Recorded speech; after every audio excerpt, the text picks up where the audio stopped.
বিজ্ঞানের যে প্রথম সংস্কারটা করেছি, আমরা 20টা জেলার মধ্যে 12টা জেলাতে অপারেট করছি এখন। 3জন জাজ এখন নিয়োগ দিতে পারি নাই। তারপরও লিগাল এইডের মাধ্যমে ওই সমস্ত জায়গায় মামলা নিষ্পত্তি কমপক্ষে দ্বিগুণ, এর চেয়েও বেশি কোনো কোনো জায়গায় বেড়েছে। আমরা আমাদের যে প্রজেকশন আছে, আমরা যেটা আশা করছি যদি লিগাল এইড অধিদপ্তরে রূপান্তরিত করা যায় এবং আমরা যে আইনগত পরিবর্তন করেছি আপনারা সবাই অবগত আছে, ইনশাআল্লাহ একটা সময় যেই মামলা কোর্টে দায়ের করা হয় যেই পরিমাণ, তার অন্তত 1/4 লিগাল এইডের মাধ্যমে নিষ্পত্তি করা সম্ভব হবে। তার মানে হচ্ছে কোর্টের উপর মামলার চাপ অনেক কমে যাবে। তো এই ধরনের অনেক কিছু আমরা সংস্কার আমরা আইন মন্ত্রণালয়ের মাধ্যমে করার চেষ্টা করেছি।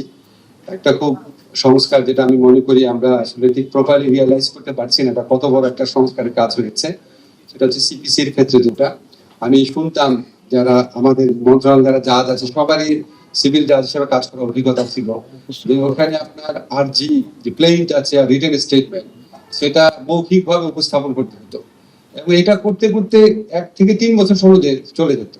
1 থেকে 3 বছর, আমাকে যেরকম বলেছে 5 বছর নাকি যেতে এরকম উদাহরণ আছে। যাই হোক, আমি যদি অ্যাভারেজে ধরি 2 বছর যেত, এখনকার এফিডেভিটের মাধ্যমে জমা দেওয়া যাচ্ছে 2 বছর সময় বেঁচে যাচ্ছে সিভিল মামলাতে। তারপর জমি জমা সংক্রান্ত সিভিল মামলা হওয়ার পর ডিক্রি জারির জন্য আলাদা মামলা করতে হতো, সেখানে কমপক্ষে 3 থেকে 5 বছর লাগতো। এত বড় বড় যে কাজগুলো হয়েছে, মানে সমস্যাটা হচ্ছে কি আমরা যে জিনিসটা হয়েছে সেটা আমরা লক্ষ্য করি না, আমরা যেটা হয়নি সেটা নিয়ে হাহাকার করি। যে জিনিসটা হয়েছে সেটাকে আরো ভালোভাবে কিভাবে করা যায়, আরো মানুষের মাধ্যমে কিভাবে প্রচার করা যায়, আরো বেশি উপকার ভোগীকে এটাকে জানানো যায় কিভাবে, এটা আমরা একটু কম করি। যাই হোক, আমি লিগাল এইড এখন একটু কম বলছি, আমি অন্যান্য সংস্কারের প্রসঙ্গে বলে আপনারা দেখবেন প্রায় আমাদেরকে অ্যাকিউজ করা হয় এই ঐক্যমত্য গবেষণা এত আলাপ করলো, এত কিছু করলো, এত সংস্কার সংস্কার শোনা যায়, কোথায় সংস্কার তো কিছুই করলেন না, তাহলে কি কর্ণশ্রম হয়েছে কিনা। এখন আপনার মানে অপপ্রচারের মাত্রা এমন জায়গায় চলে গেছে যে 25 লাখ টাকা খাবারের বিল বানিয়েছে 83 কোটি টাকা। মানে একটা সবকিছুতে সীমা থাকা উচিত। আমরা একটা কথা বলতে পারি, এই বিভিন্ন সংস্কার কমিশনের মাধ্যমে যে সমস্ত সংস্কার প্রস্তাব দেওয়া হচ্ছে, আপনাদেরকে চ্যালেঞ্জ দিয়ে বলছি, বিচার বিভাগীয় সংস্কার কমিশনে যে প্রস্তাব দিয়েছে, আমারটা আমি খুব ভালো জানি, আমারটা বলছি, সেখানে কমপক্ষে 70 থেকে 80% সংস্কার ইতিমধ্যে বাস্তবায়িত হয়েছে। আপনি যদি এখন 25% বা 30% হাহাকার করেন সমস্যা নেই, কিন্তু আপনি এই 70-80% সংস্কার হয়ে গেছে কমপ্লিটলি ইগনোর করে কোথায় সংস্কার বলতে থাকবেন, তাহলে মানুষ তো একটা ভালো বার্তা পায় না। এবং আমাদের যারা আইন মন্ত্রণালয়ে যারা অফিসাররা আছে, যারা দিনে রাতে কাজ করছেন আমাদের সুপ্রিম কোর্টে, আমাদের অ্যাটর্নি জেনারেল অফিসে, ওনাদেরও তো একটু মানে একটু নলেজ করা দরকার। আর সংস্কারের ক্ষেত্রে আমাদের আরেকটা ব্যাপার আছে, আমাদের সমস্ত সংস্কার ভাবনা সংবিধানের মধ্যে আটকে গেছে। মানে পৃথিবীর যত সংস্কার আছে সংবিধান করতে হবে, আর সংবিধানে সংস্কার করলেই সব সংস্কার হয়ে গেল, অন্য সংস্কার কারো চোখে পড়ে না। আমি আপনাদের একটা এক্সাম্পল দিই, বাংলাদেশের সংবিধানে যখন পরিবেশ নিয়ে একটা শব্দও ছিল না, তখন পূর্বাতন বিএনপি সরকারের আমলে পরিবেশ সংক্রান্ত আইন করা হয়। দুইটা খুবই ইম্পর্টেন্ট বিধান ছিল সেখানে, একটা হচ্ছে 4 স্ট্রোক ইঞ্জিন নিষিদ্ধ করা হয়, ক্যাটালিটিক কনভার্টার লাগানো বাধ্যতামূলক করা হয়, পলিথিন ব্যাগ নির্দিষ্ট থিকনেস পর্যন্ত পলিথিন ব্যাগ নিষিদ্ধ করা হয়। সেই সময় আমি বিভিন্ন রিপোর্টে পড়তাম যে ঢাকায় বায়ুর মান কত বেড়ে গিয়েছিল। একটা আইন দিয়ে আমরা তো অনেক পরিবর্তন করেছিলাম, সেটা ধরে রাখতে পারিনি সেটা অন্য কথা, কিন্তু করেছিলাম তো। তখন সবাই একনলেজ করেছিল যে অসম্ভব ভালো একটা আইন হয়েছিল, অন্তত এই 2টা বিধান আমার এখনো মনে আছে, এত বছর হয়ে গেছে। তো তারপর তো আমরা পরিবেশ সংবিধান ঢুকানোর পর কি পরিবেশ ভালো হয়েছে?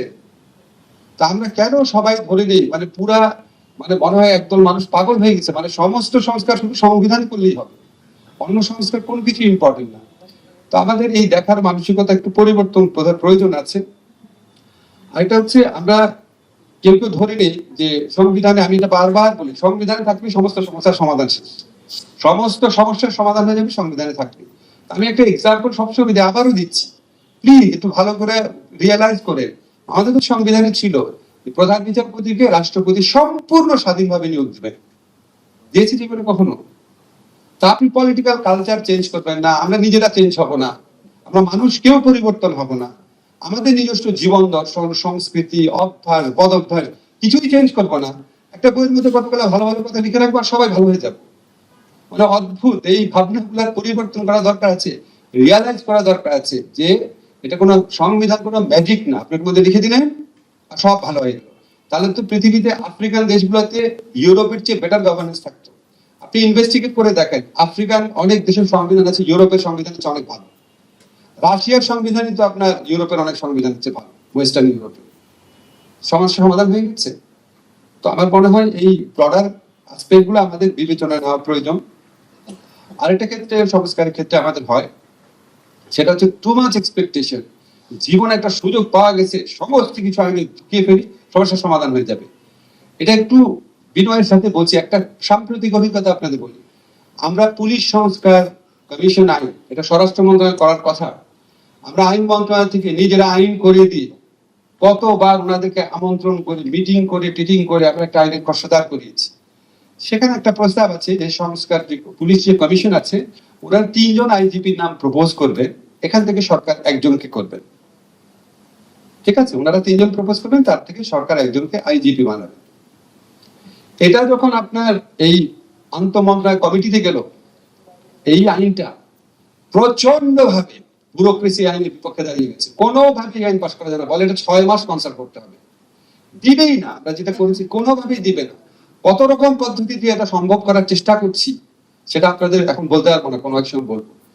এটা নিয়েই আমরা পারি না, এটাই সেল করতে, এটাই ব্যুরোক্রেসিকে একসেপ্ট করাতে পারি না।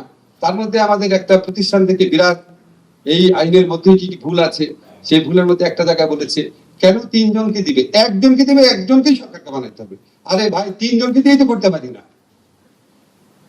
তো আমাদের এক্সপেকটেশন ম্যানেজমেন্ট শিখতে হবে যে আমরা ঠিক আছে, আমরা চাবো অনেক, তারপর যখন যতটা হবে অ্যাপ্রিশিয়েট করে, তারপরে বলেন ঠিক আছে নেক্সট ফেজে আমার একটু দরকার।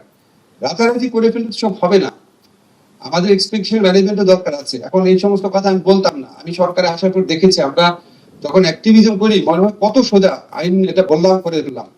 এই আইনটা যার জন্য প্রয়োগ করবে তাকে একসেপ্ট করতে হবে না, তার গ্রহণ করতে হবে না, সে রাষ্ট্রের অংশ না, তাকে বুঝাতে হবে না, তাকে সেন্সিটাইজ করতে হবে না, আপনি উপর থেকে দিয়ে দিলে উনি করে ফেলবে। এটা এই কাজগুলো এত সহজ না। আমরা প্রাণপণে চেষ্টা করছি, যারা আপনার মনে করেন যে এরকম সংস্কার আরো দ্রুত হওয়া উচিত, আরো অনেক বেশি হওয়া উচিত, আপনাদের এই ভাবনা, আপনাদের এক্সপেকটেশনকে সম্মান জানায় বলি। বাস্তবে করা মানে এত সহজ সাধ্য না, এবং আমি বিশ্বাস করি ক্রমান্বয়ে যদি আমরা সংস্কার করি এবং ক্রমান্বয়ে সংস্কারের পথে যাত্রাটা যদি আমাদের অব্যাহত থাকে, তাহলে আমরা আরো একটা ভালো জায়গায় পৌঁছাতে পারবো। আর লাস্ট একটা কথা শুধু বলি, সেটা হচ্ছে আমরা অনেক আইন করি, ভালো আইন অনেক জায়গায় অ্যাপ্রিসিয়েট হই, আজকে সারা অনেক অ্যাপ্রিসিয়েট করলো আইনের কথা, এর আগেও অনেক ব্যাপারে অ্যাপ্রিসিয়েট করেছে, ধন্যবাদ তাকে। আমাদের একটা মানে ভীতি কাজ করে যে এরপর তো নির্বাচিত সরকার আসবে, আমাদের এই এত কষ্টের প্রচেষ্টাগুলো কি থাকবে। তো আমি যারাই আগামী নির্বাচনে বিজয়ী হবেন, আপনাদের কাছে একটা অনুরোধ, আপনারা এই সংস্কারগুলো ধরে রাখেন। সংবিধান সংস্কার নিয়ে আপনাদের অনেক রকম আপত্তি, অনেক রকম ভিন্ন মত আছে, এইগুলি সংস্কারে কিন্তু যে আইনগত সংস্কার, এখানে কিন্তু আপনার কেউ ভিন্ন মত দেন না, কেউ দেন না।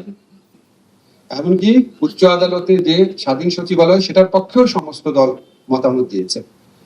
অন্তত এই আইনগুলা যেন কন্টিনিউটি যেন ধরে রাখা হয়, যতটুকু আমরা এগিয়েছি এটার জন্য ক্রমান্বয়ে আরো বেশি একটা শক্ত অবস্থানে নিয়ে যাওয়া হয়। আপনাদের সবাইকে ধন্যবাদ, সবাই ভালো থাকবেন।